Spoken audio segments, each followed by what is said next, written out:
Good morning. It's FIDE Master John Curtis from 1 hour north of Sydney, Australia, on the New South Wales Central Coast, and my sidekick, GrandMaster Teddy. And GrandMaster Teddy and I are here for our chess school presentation. And we're doing that especially for Christmas. We've got 3 games to show you. One game against Combine and Shine from the Netherlands, another game against Qualton from Germany, and another game against Darius Baumann from Poland. Now, Darius Baumann, he was rated considerably, he's about 2,500, I think, and Qualton was 2,518. Combine and Shine was rated 2371. So these are handy players. And I've included a draw in the 3 games. One game was a draw, and both players played at 2,800 performance. That's myself included, because both players, right? And that was with 96% accuracy. There we go. We're going to start the first game. And the first game, GrandMaster Teddy, who's playing? Playing the white pieces, Johnny, is Combine and Shine. And Combine and Shine is from the Netherlands, Johnny. Oh, thank you, Teddy. There you go. So Teddy's done the introduction. It's Combine and Shine. And we'll see how he goes. I'll show you the stats just so that you can see what I'm talking about. There they are there. Combine and Shine played with 86.8% accuracy. I played with 90.4% accuracy. I played 2 great moves, and he played 1 blunder. Right now, it only takes 1 blunder to lose a game of chess, and so sometimes, if you just keep your position solid and strong. Because it only takes 1 blunder to lose a game of chess, all you've got to do is play blunder-free chess, and you can beat high-rated players. And that's the lesson we're teaching you here today, GrandMaster Teddy and I, from Chess School. Okay? Right, so let's get into it. We'll watch the first game. So we're going to start the review, Combine and Shine, there it is. That's the analysis room. That's the review. We'll go back here. All right then, so here we are. It's a King's Pawn opening. Combine and Shine playing the white pieces from the Netherlands. He's rated 2371. As I was saying, for this game I was rated 2,396. And I've been hovering around the 2,400 mark for quite some time now, a couple of weeks. GrandMaster, what do you think about that? Oh, you've been playing 2,400 chess, Johnny, and I'm very proud of you. Oh, thank you, Teddy. Okay, so here we go. E5 is played. Knight F3. Just attacking my pawn here. So I defended it with Knight C6, which is usual. Now we've got the King's Pawn opening, King's Knight variation, Bishop C4, and we have the Italian game. Hey, what's the matter, me? What do you think? No, I'm not going to start singing. Knight to F6, so I just developed a piece. And my opponent plays this move, D4. I thought to myself, oh my God, he's coming to get me. So I took a pawn off, knight takes pawn. I couldn't see what else to do. And he played D takes E5. Now, immediately when I look at this position, I can see my opponent wants to play queen here, threatening my knight and threatening checkmate, right, which would win the game. So I've got to come up with a good move. And I played this move, Knight C5. Now if he plays queen here, he's not threatening the knight, and I can sort of survive a little bit. I can play Queen E7. It's a bit of a debacle, what's going on. Yeah, but I can play Queen E7, right? So in that position, if he plays Queen D5, threatening a checkmate, I can play Queen here. And if he plays Bishop attacks Queen, I can play Queen, from Queen here, I can play Queen there, right? That's with his Queen on D5, okay? Right then. So he played Knight to C3, he develops a piece. A good idea because he's just controlling squares and he's trying to punish me. So I played Bishop E7. Get your pieces out. Really important. You can do a piece count. He's got 7 pawns. I've got 7 pawns. But most importantly, it's the development that counts, right? He's got a beautiful game. White's winning this game, as indicated by the evaluation bar. But again, I still played at 90% accuracy. He castled, so even though I got a really bad game and a lost game, I played at 90% accuracy. So I castled, and now he plays this move, Knight to D5, very strong move, and he's threatening to take my bishop. I can't stop it. So because I can't stop it, I choose the move D6. So I want to relieve tension and want to play Knight takes pawn. He played pawn hits Knight, and now he's trying to dislodge my Knight, and well, I can't go here. This looks really terrible. I move more into the firing line by going here.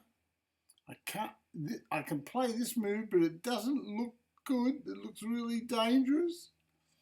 What did I play in this position? Well, I played Knight E6. At least I put the Knight, and often putting a Knight back on your side of the board is where your army is located, so your Knight should be relatively safe. Not always. Anyway, he took my Knight, I took with the Queen, and now he correctly takes the pawn, and now I've got this problem with a isolated pawn. So I took with the Queen. I thought, well, if you don't take the Queen, I might be able to survive. He takes the Queen, pawn takes back, and now I've got this isolated pawn. It's a real problem for me. And so it's here that I have to start playing accurately. And it's difficult too, for those who are watching at chess school. It's very difficult. Why is it difficult? Well, this is, first reason it's difficult is because White's got the 2 bishops. So in the endgame's open position, that's another thing, it suits the 2 bishops. And also I've got an isolated D pawn. Look at that isolated pawn. It's terrible. Okay, so let's have a look and see what happens. Played pawn there. That's just to protect his pawn, and his plan is now to increase his pressure with, say, bishop here or rook here, just attacking my pawn. Well, I played rook there first, so I'm anticipating the fact that he'll attack my pawn. So he put the pressure on the pawn anyway, and he's controlling this square here. So White is playing excellent chess, and he's winning the game. I played H6. Now, a reason why I played H6 is I didn't want my castle to be attacked by the bishop, and then I would have to move. If I move here, he takes the pawn, and if I move here, I block my bishop, right? So I didn't like that, so that's why I played H6. Also played H6 so I can, if there's ever a back rank checkmate, I can get my king off the back rank. Now he pushed the pawn. Now this is a little bit slow in his master plan. So I played king to F8. Not a great move. It's not a great move at all. However, beggars can't be choosers. We played it. He played bishop there. Now this is very sneaky. He's threatening pawn here, and then his bishop would be on this pawn with the castle. He'd be attacking that pawn 2 times, and frankly, I would lose it. I would lose the pawn. Anyway, I played king e7. So what I'm doing now is I'm preparing against this move by overprotecting my pawn. And he played rook to d2. He's playing very, very methodically, very logically. He has a castle here that's not working. He wants to double up on this weak pawn. Place all his pieces in optimal positions. So I played knight to c7, and I'm just hoping amongst hope that he won't kill me. But he played rook there. I thought maybe rook checks was also good, but he played rook there, and now at least I'm alive for a little while. So I played knight back there. That's the idea of knight here, was to bring the knight back here to hold my pawn, which is suffering. He played b5. Well, now he's attacking my knight, and he's got this pressure on my pawn. Anyway, so I played knight hits bishop, I believe. And he moved his bishop away to a good square. He could also have moved his bishop here, right? But he decided to move back there. So I thought, well, I'll attack his knight and try to worry him a little bit. And he moved his bishop up there to attack my knight. So I thought, well, great. In this position where I'm under tremendous pressure, I've clawed back some time. You'll see he's got 1 minute and 59 seconds, hasn't he, Teddy? We're in chess school today. He's got 1 minute 59 seconds. I've got 1 minute 42 seconds. So the time left to calculate is getting tighter. Isn't that right, Teddy? Well, you've got to watch your clock, Johnny. That's true. Thank you, Teddy. You've got to watch your clock. Anyway, so I took the knight, and now he can actually play this move, rook check. Okay, and he can rook check me, but he chooses not to. He takes the bishop. Now he's still on my knight. So he's on my knight. So I played b6. That's the only move to protect the knight. Now, when I look at this position, I say to myself, if my knight can come here and get in there, I'll be all right. But if I come here, he might pin my knight. And the 2 bishops are nasty, nasty, nasty. Anyway, he played bishop there. And here I played rook hits pawn. And the plan is very, very simple. The plan is to make it difficult for my opponent to win. As difficult as possible. White's still winning though, if you look at the evaluation bar. Still got beautiful control over all the squares. All centralised on my weak pawn. So he gave me a check, and he made my king move back away from the centre, which is a good idea. Now he doubles up on the castle, and he's got a very logical plan. He wants to play rook here, threatening this pawn, and threatening rook takes pawn check. Everything my opponent does, combine and shine from the Netherlands, is logical chess, move by move, Irving Chernev style. You might say, what's Irving Chernev style? Irving Chernev wrote the book Logical Chess, Move by Move. It was a bestseller. And you haven't read that book, and you're rated 800 or maybe even 1,000. Logical Chess, Move by Irving Chernev. If you like to buy chess books, that's one for you.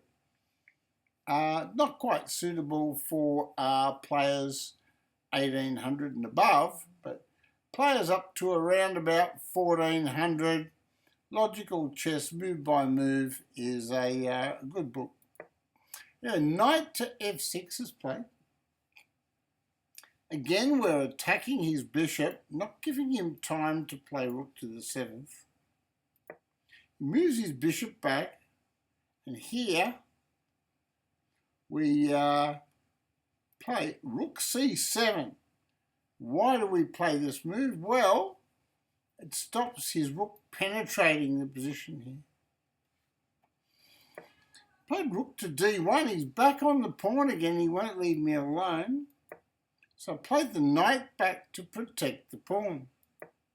He doubled up on the pawn. So I moved my king away. Now, this is not necessarily a good move.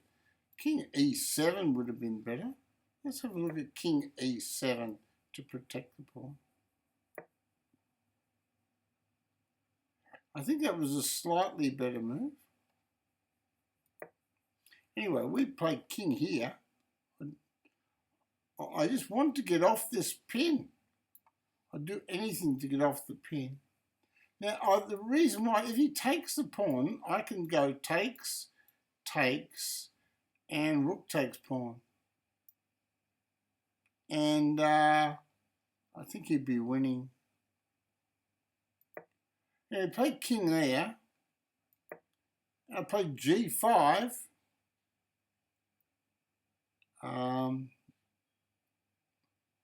G5, and the idea is to keep his double pawns from escaping. He took my knight. He was gone for an endgame. He's lost patience. Patience is very important in chess. So whereas he had the two bishops and he had good structure, well, he hasn't got it anymore. So I played rook here, and he's missed it. He calculated knight takes bishop. In this position, we win a piece. It only takes one move to blunder. He expected the exchange of all the pieces and eventually get a rook down here attacking my knight.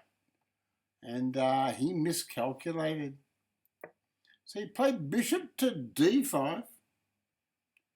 And it's in this position I simply play, well, rook takes bishop works.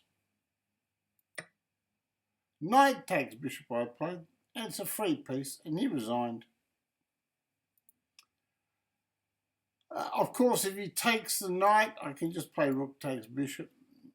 And that's how we beat Combine and Shine, rated 2,371. It was an uneventful game, but it did show you from a chess school perspective that it's good to try to hang in there and dig deep to try to find defensive moves, because often it's the player that makes blunder-free chess that comes out as victorious, especially under pressure.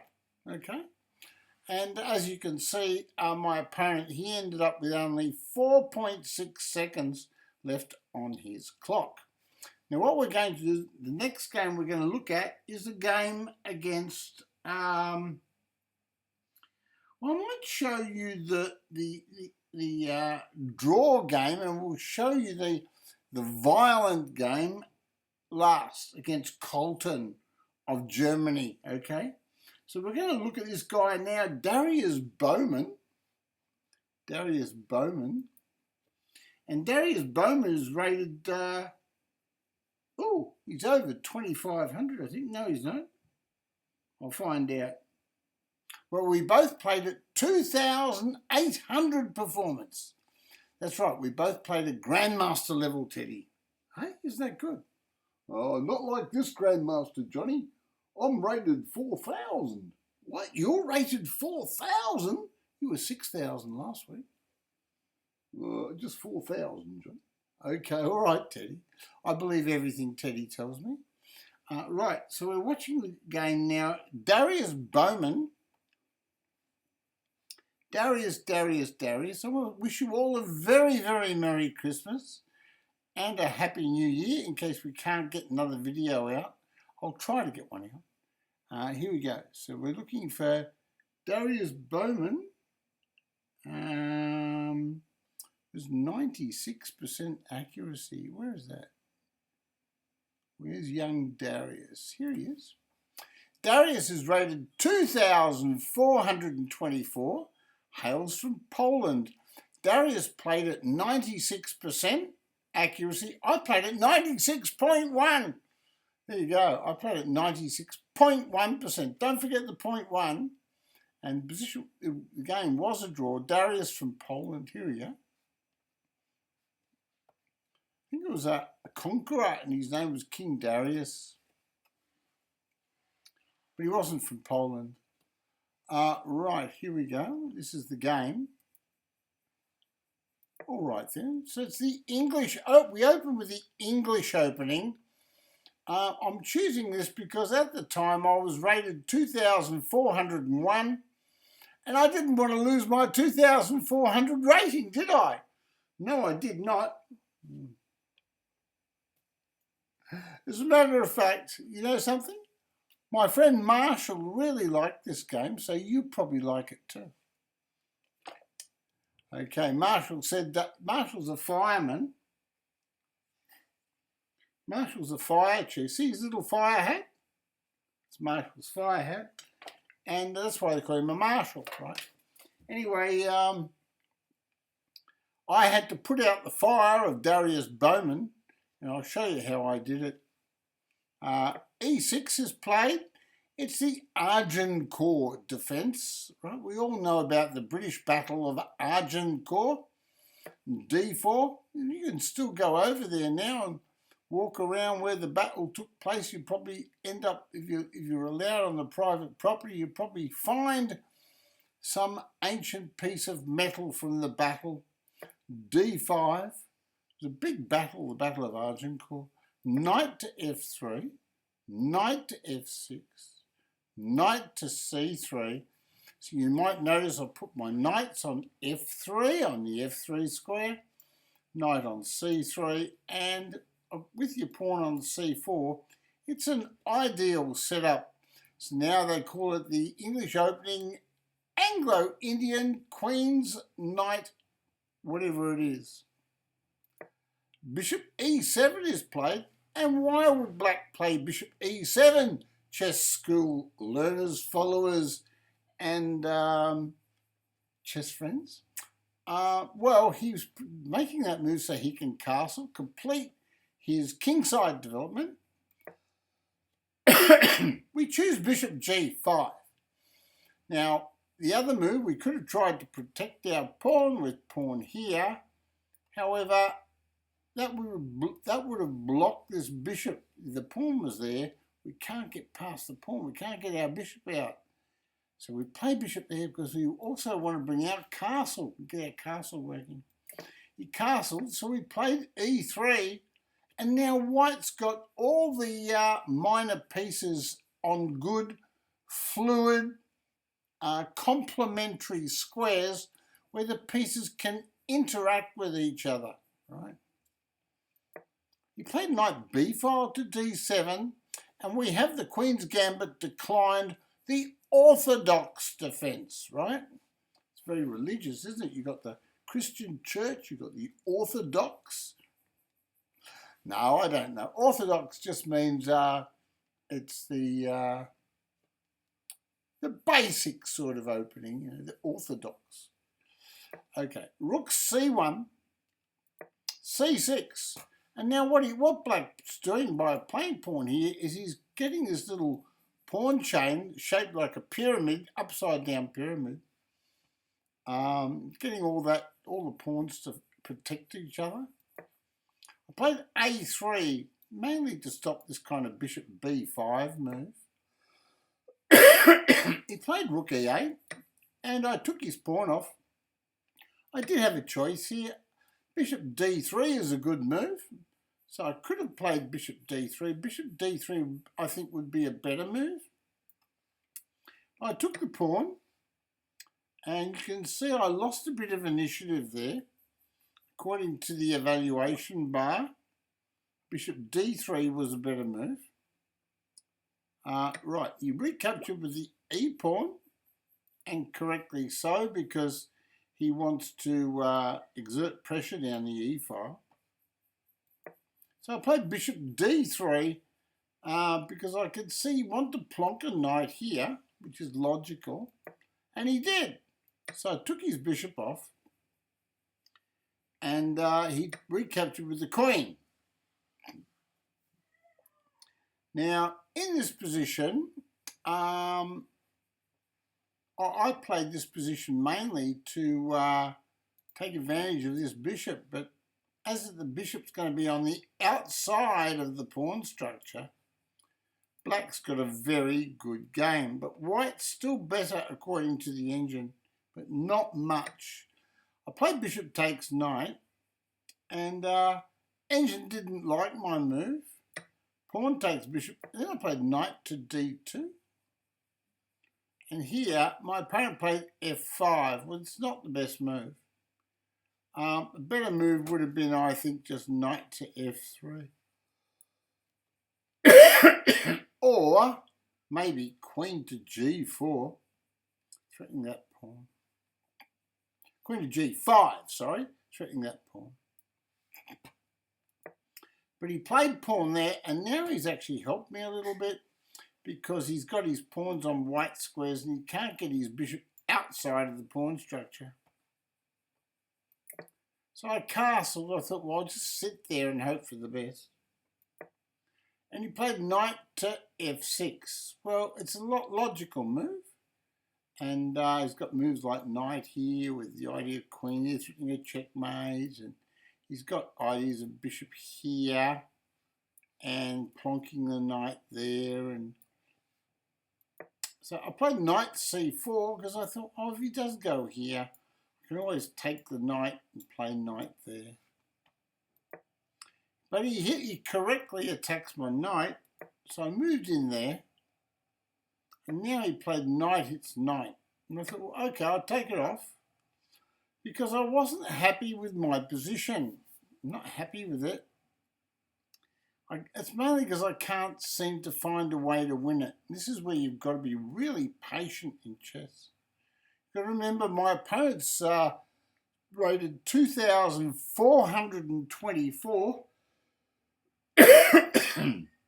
He's rated 2,424. This is Darius Bowman. He captures with the queen. I played f3. My plan was to take to attack this pawn and to keep his bishop good, but it's faulty. I think I might have been better if I was going to push the pawn, just push it twice. He has got problem. He's got bishop here and bishop there. He can't come in. Now I played pawn there, and he played bishop there, and I was so happy about this move. So I took his pawn off, and he took with the bishop, right? Well, there's not much point in taking with the pawn because you've got a silly bishop then. So he took the right way. And now I took his bishop. And it's very logical when you think about it. Played rook takes. And I played rook here because I want to attack his pawn. I thought, yeah, you take my pawn, I'll take your pawn, buddy. He played g3. Well, the problem with g3, g6, is that now his king's got a lot of empty squares next to it, see? Okay. And now, I play queen checks to activate my queen, to put pressure on the b pawn, to protect this pawn, to gain some time. I played king to g2. So in this position, I played d5. I want to get piece activity. I played rook, double rooks. He reckons he's on this pawn. So I took a pawn and attacked his queen. I thought that's a good idea because he hasn't got anything. He took a pawn, so I gave him a check. And now in this position, my opponent played king there. Okay. Now, this is chess school, right? Teddy, you love chess school. What move would you play as white in this position, Teddy? Have a look at the board. Well, rook takes pawn, Johnny. Gee, that was quick. GrandMaster Teddy has suggested that the best move is, wait for it, this is GrandMaster Teddy's move, not mine. Rook takes pawn.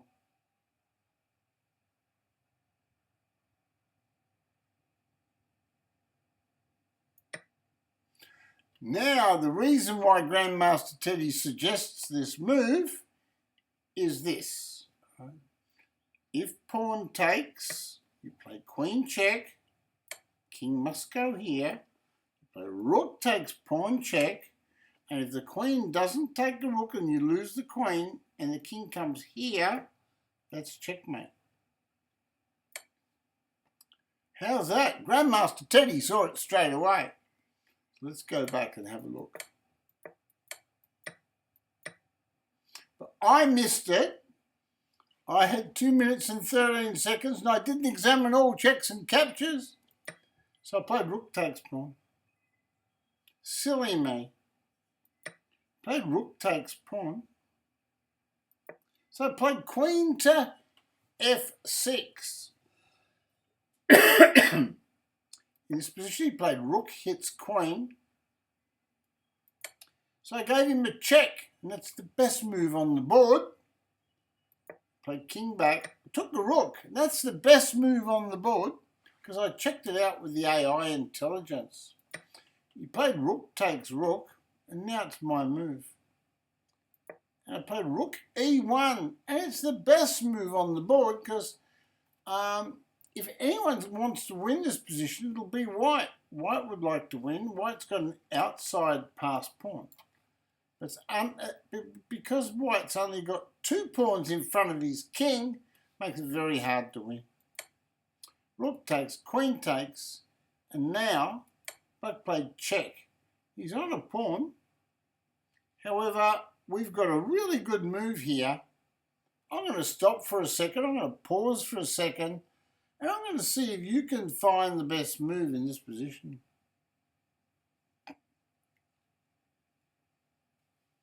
Well, if you said queen here, you may have been close. But I played this move, king f1, and the engine said, great move. And you might ask yourself, oh, hold on, but Johnny, can't he just take a pawn off? Well, he can. If he takes the pawn, we play queen check here. If he goes back, we just play check again, king here, check. It's check all day. So, and he can go over here, but we give him a check here, and then he's got to go back, and we're back here, check again. And so that's just a draw by repetition. So after he checked me, I played king f1, strongest and best. He gave me a check there. I moved away. Then he gave me another check. But I moved back to the king f1 square. And it's in this position we had a draw. And we both played at a massive percentage of accuracy. 96%, right, he played at, and I played at 96.1. I told you that, didn't I? And both players played at a rating performance of 2,800. Isn't that good? So it's a very good game for chess school. And with that, I'm going to take you back. We're going to have a look at our final game, and this game is not a draw, it's a win. Okay, and the game we're watching is we're playing Qualton? Is it Qualton?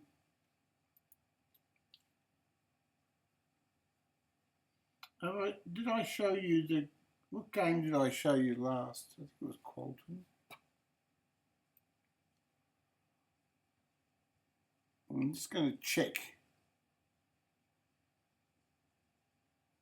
Won't be a second. I'm just checking.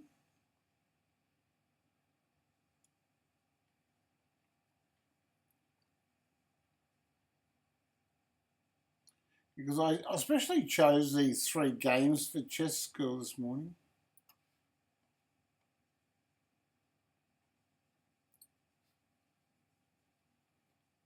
Okay, so this is the game.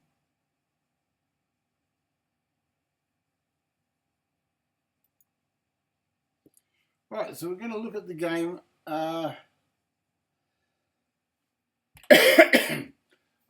playing black. I'm rated 2,399. And Qualton's rated at 2,529. So he's 2,529. I'm 2,399. He's got the white pieces. I've got the black pieces.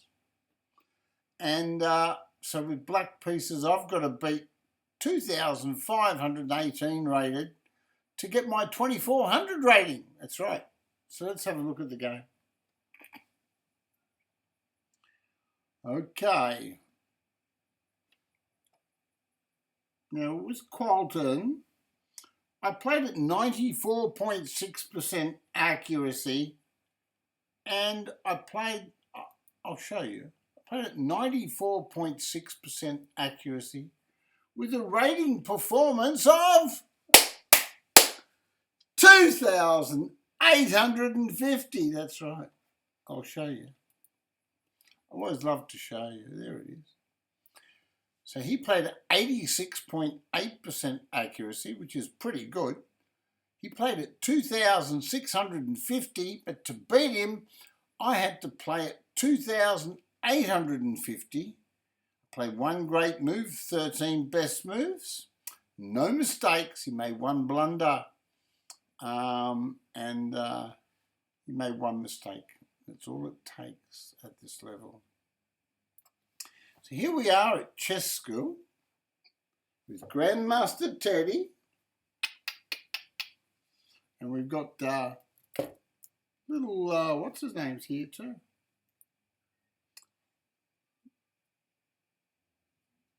What's his name again?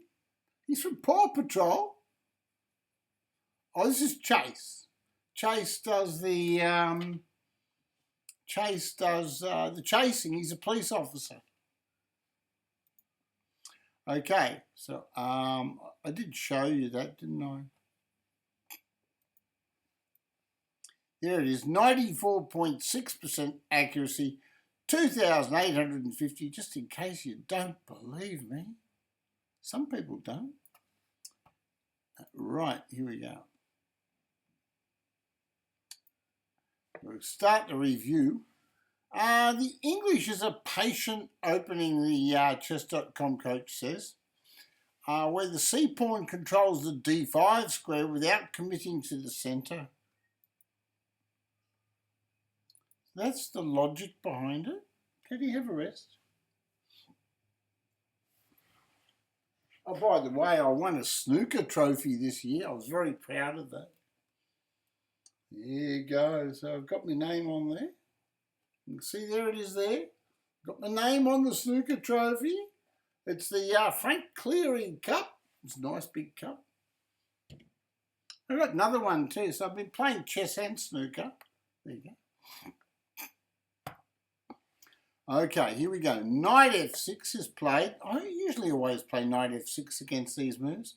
Knight c3, and don't forget I've got the black pieces. Not only is my opponent 2,518, but I got the black pieces. I played e5, which is a book move. Straight away, that's to challenge him on the black squares. Remember, when he played c4, he was controlling this square. Then he brings out a knight, right? And his knight's controlling that square. So he's controlling one of the squares on my side of the board. Not very nice. Played knight f3. Here I played knight c6, which is a book move and it protects the pawn. Plays g3, And the idea is very logical. I would have played the same move myself. It's to fianchetto his bishop and control the diagonal, including that square again. Right? So the square D5 is very important in the structure of the position. G6 is played, and the idea is we're going to play bishop G7 and have counter structure to that square. Play bishop G2, so we play bishop G7. He castles, so we castle. He plays B3, question mark. I played rook E8. Now the best move in this position, the engine's suggesting D5 is best. I didn't like it. I didn't like it because at the end of the day, he'll have this C file, and I'll have that weak C pawn there. See that pawn there? This is once he takes that pawn, he has a semi-open file with pressure on my C pawn. It's advanced thinking, but you've got to think ahead when you're playing at 2500 rating or 2800. Right? Rook E8 I played. He played bishop B2, played D6. Best move. Do you notice the little subtle change there? So D6 is the best move, not pawn here, right? So there you go. So the move order is very important. So we got the right move, hence we got the high percentage of accuracy. Played D3, star move, best move according to the engine. I played E4. Now I played that mainly to disrupt his pawn structure, and because I knew he was a high-rated player and I wanted to get him out of his comfort zone. I didn't want him just developing his pieces and feeling comfortable and la-di-da-di-da-di-da. He slowly kills me, right? So he played knight to G5. Now he should have taken the pawn. I played pawn takes pawn. Best move, right? He played pawn takes, question mark. The queen takes back is better. Now, you might say, why take back with the pawn? Right, let's go back here 1 second. E takes. Now, if queen takes, beautiful thing about the queen being here is that it also controls that square. Right? But he took with the pawn. So here I played this move, knight to D4. I should have played bishop to F5. Hello.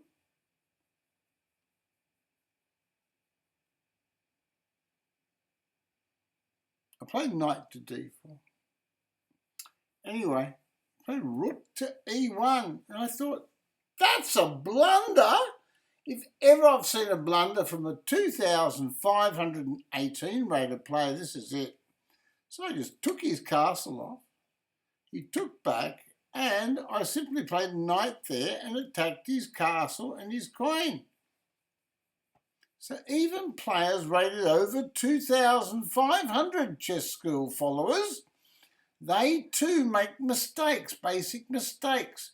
You just got to be there to pounce on them, right? So he played queen to D2. I played knight takes A1. He takes back with the bishop. And apparently, isn't that interesting?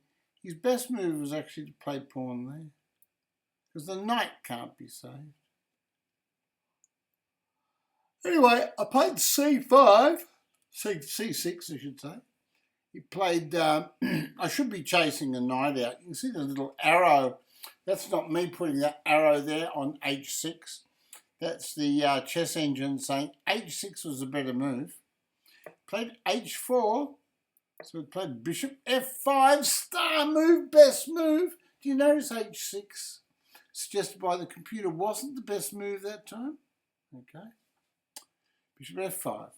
F3 he plays. Now, his plan is to do naughty things. So I played H6 and attacked his knight, which is the best move. Played knight g-file to e4. He should have played g4 according to the engine. I played knight takes e4. And he played d takes e4, star move, best move. And I played bishop e6. Okay, so in this position, black's winning, if we look at the evaluation bar. Played bishop b2. Now it's still, even though you've got a winning game, the hardest part in chess sometimes is to win a winning game. Because after all, what I've got in this position to my advantage, which the computer's telling me, is that I've got the exchange up. But have a look at my castle. That's all my advantage. It's sitting in the corner. Meanwhile, his bishops are very powerful. Played queen a5, exclamation mark. He played king h2. Oh, the reason why this is good, it stops his knight from doing anything because it's pinned to his queen. So here, I thought he might be trying to upset my pawn structure. So I played h5 to stop him, and he played a3. Now his plan is to play pawn there. So I played rook to d8. Right, remember, he can't take that, he couldn't take that pawn because he would have lost a knight. So now he plays b4, attacks my queen. I just played queen c7. Engine likes queen to b6 better. However, I'm threatening a pawn. Played queen to d3. I played queen to e7. I should play d5, apparently. I didn't see that one. d5. Queen e7. Bishop c1's played. He's trying to improve his bishop. He wants to play bishop here and attack my queen and my castle. He wants to annoy me as much as possible, gain some time and win the game on time. So I played queen f6 and I'm threatening his knight, making him think and working his clock. He played bishop to d2. So I said queen to d4, and now I've got a double attack on his c-pawn. So he took the queen, that's forced. I recaptured and he played bishop to f1. He's trying to hold his pawns. My pieces are strong. I played a6. I should play rook a1, rook a8.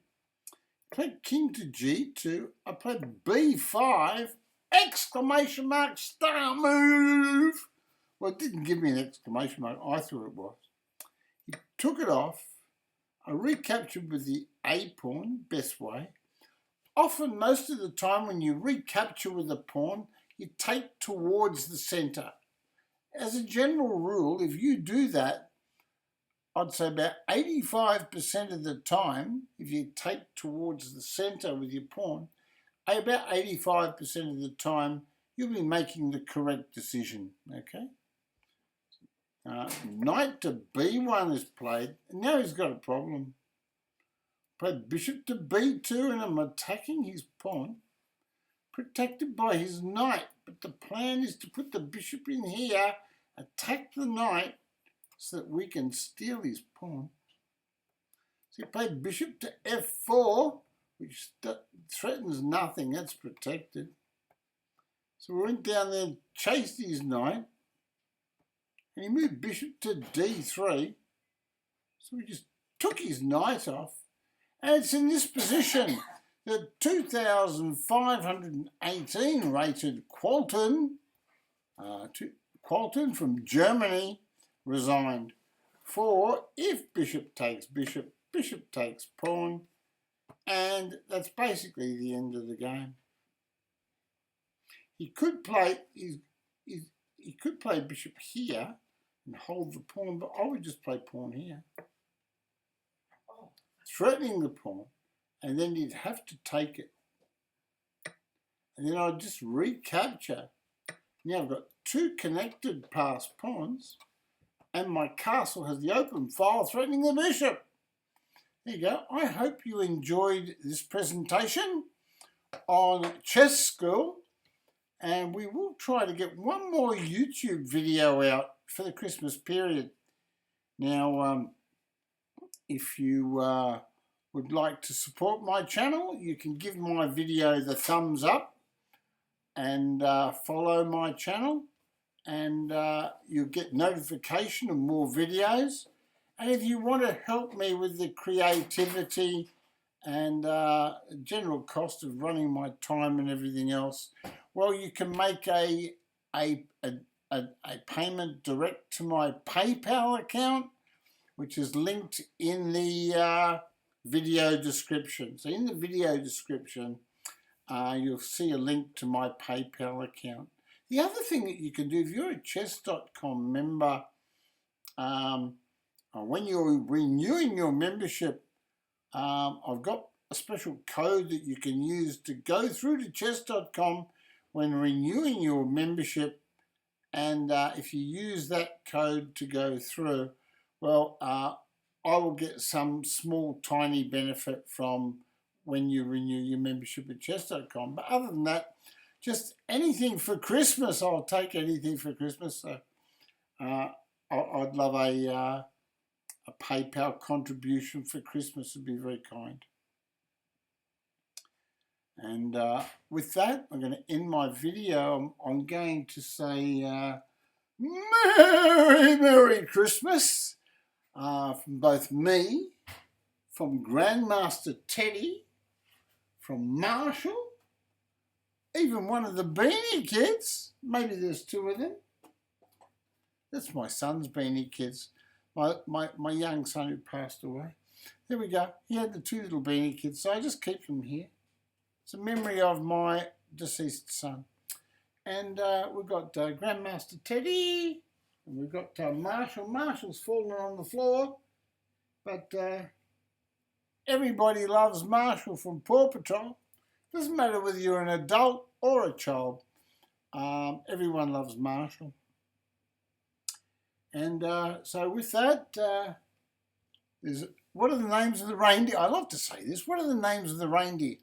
Dasher, Dancer, Prancer, Vixen, Cupid, Comet, Donner, Blitzen, and there's Rudolph the red-nosed reindeer, and Santa and his reindeer. Hopefully you're on his good list, and he'll be coming to see you this Christmas, okay? God bless you all.